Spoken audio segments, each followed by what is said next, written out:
dito naman po tayo, ginagabi tayo kasi mayroong YZ250 na dinadala dito sa bahay kasi yun, sabi ng may-ari ay bigla na lang daw itong hindi na siya makrang at huminto sa tuwing siya ay nag-practice, mga kagrasa. Shout out kay Boss Tohong, yung may-ari nito. Maraming salamat sa pagtiwala mo sa akin, sir. At yun po, mga kagrasa, no? Yun, tingnan natin kung ano ba ang pinakadahilan nito kasi yun, yung kanang crank ay hindi na siya may kickstart, mga kagrasa, kasi mayroon na nakasagabal sa ilalim. At ang ginagawa ko dito sa pagdating dito sa bahay, iniikot ko ang kanyang flywheel. Yun po ay may crank na siya at mandar naman, pero mayroong lumalagutok sa ilalim, mga kagrasa, tunog kalansing. Then sa pagpatay natin, kung patayin natin ang kanyang makina, ayun po, mga kagrasa, no, hindi na po siya may crank at parang may sagabal talaga sa ilalim. So bali ngayon ay tingnan natin itong si YZ250 dumayo dito sa amin kasi yun po, mga kagrasa, no, tatanggap tayo ng mga customer dito na racing bike.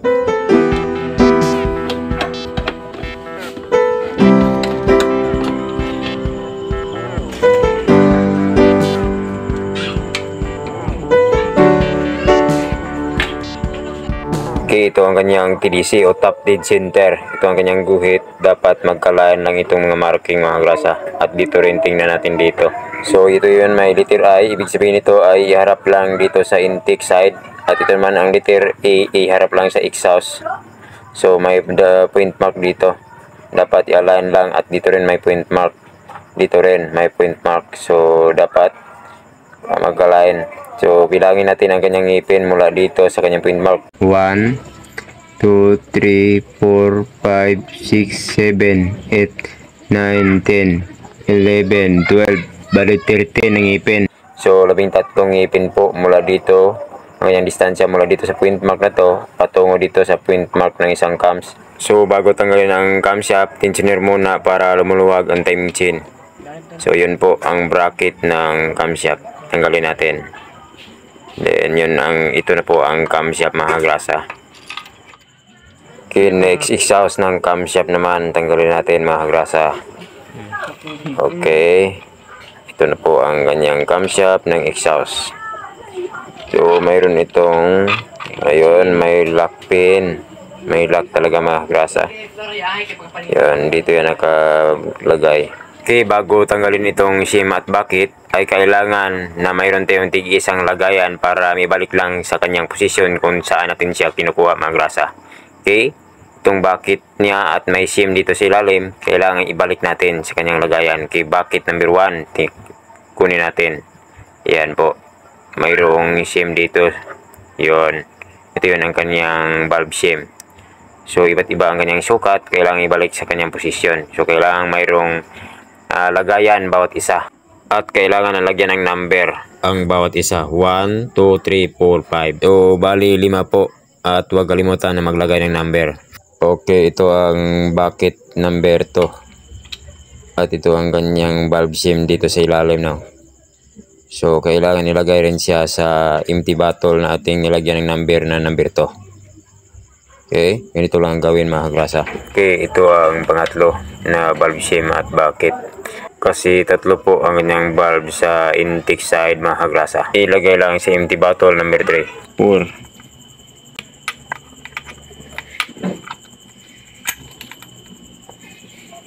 4.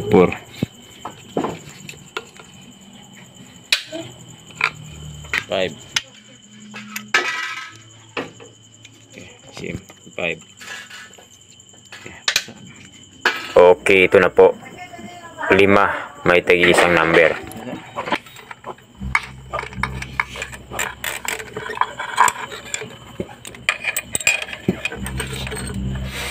Washer bawat isa. 4. Washer. Okay, pull out.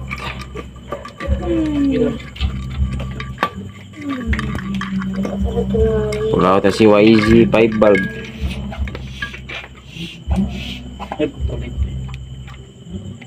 Okay, 5 bulb. Dalawa sa exhaust, tatlo sa Olympic guide.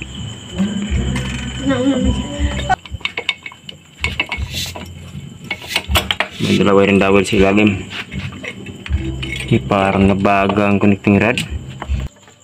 Magbubuhin ka dito.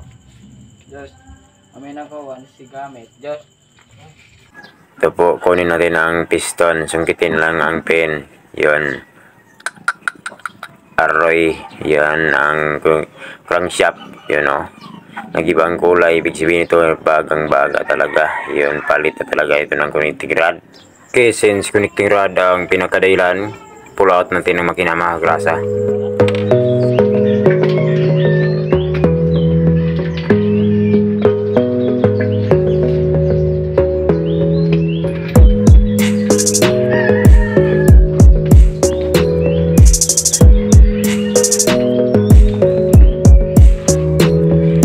So this is the right side crankcase cover.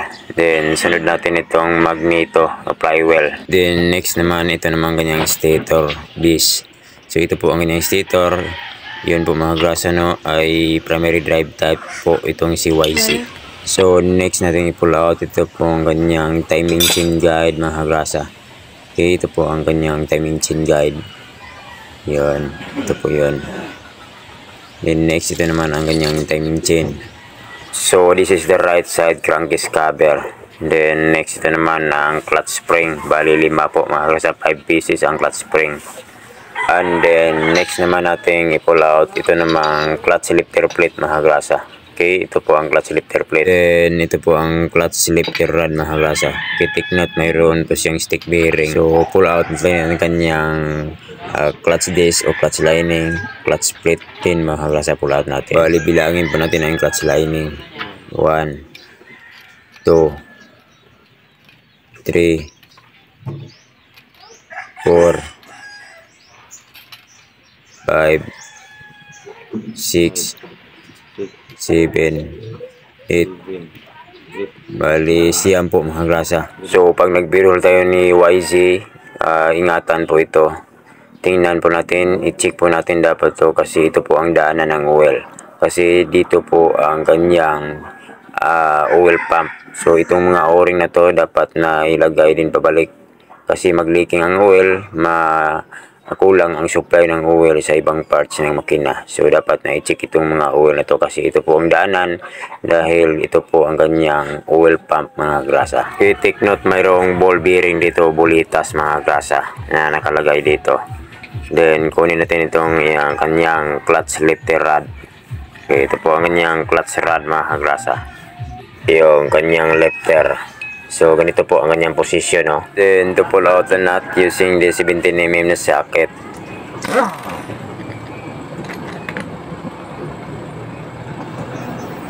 And then to pull out the clutch nut, we're going to use the 27mm na socket.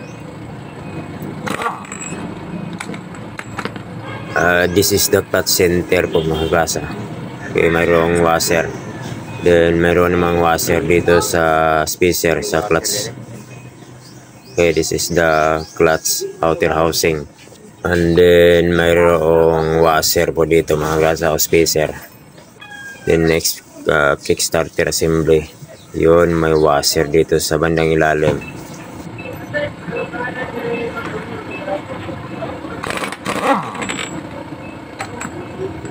Yan, ito po ang kanyang nut. Okay, may mga gear po dito mga grasa sa kanyang balancer. Okay, balik muna natin kasi malayo ang camera mga grasa no. So yun, ibalik muna natin itong mga gear na to para may palapit pa natin yung camera natin mga grasa. So ito po ang kanyang washer no para masundan. At pagbalik ay yun, ma-step by step natin bawat isa. Yun po ang posisyon ng gear ng balancer. Ng crankshaft balancer po mga klase no. Yun, pull out natin ito yung kanyang balancer. So ito po, yun ang kanyang balancer. Dito natin bunutin sa bandang kabilang side. So ikutin lang kasi hindi ito matanggal pag hindi siya na ikot-ikot ng kunti. Yan, ito po ang kanyang balancer mga klase. Then ito po sa kanyang clutch may washer. Yun ang kanyang washer. Ito po rin ang kanyang clutch center po mga sa clutch center. So yun, may washer po dito, spacer ng clutch. Yan, pinalapit ko ang camera lang para maklaro-klaro. Yun ang clutch, clutch outer housing. Yun, may spacer dito mga guys, ano. Yun, mayroong slider spacer dito. Yan po. Tapos yun, mayroon pa ring spacer dito. Yan, mayroong washer. Tapos yun po, itong gear na to sa kanyang crankshaft drive gear. Yan, may spacer pa rin. Yun, itong gear na to, ito ang kanyang posisyon, nakagrasa. So para mabalik natin sa kanyang tamang lagayan. Then next, mayroon pang isang gear. So ganito po ang kanyang posisyon, no? Yan mga kagrasa, pinalapit ko ang camera. So ito po ang clutch side mga kagrasa, no? Then ito naman ang kickstarter.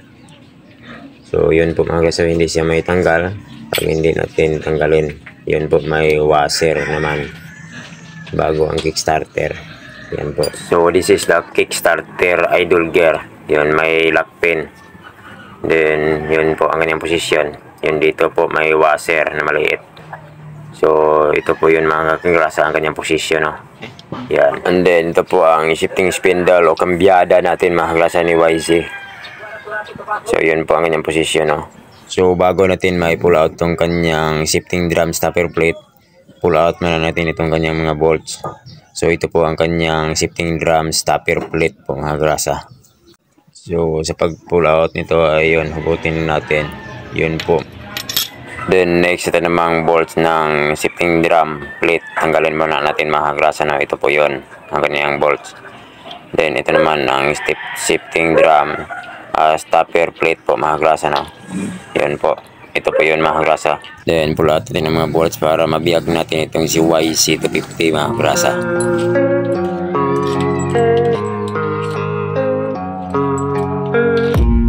I don't really know what comes next. I'm just doing my best, even though I'm so stressed out.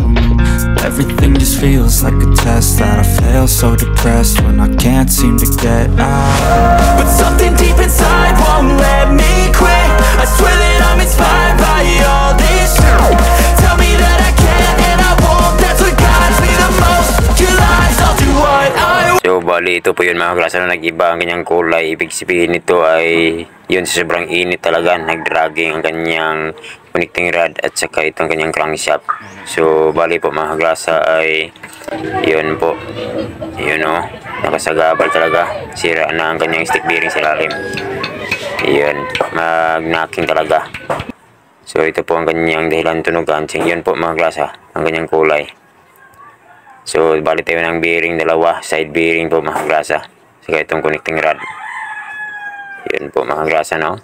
Yun, no? Ayan, hindi siya maikot-ikot ng maganda, smooth na smooth. Po may sagabal, sira na talaga ang stick bearing sa ilalim. So palit tayo dito mga kagrasa. So bali po ngayon mga kagrasa, mag-order pa po tayo sa mga kaibigan natin na mga riders. So ngayon po ay abangan nyo lang ang part 2 sa pagkasimbol natin mga kagrasa.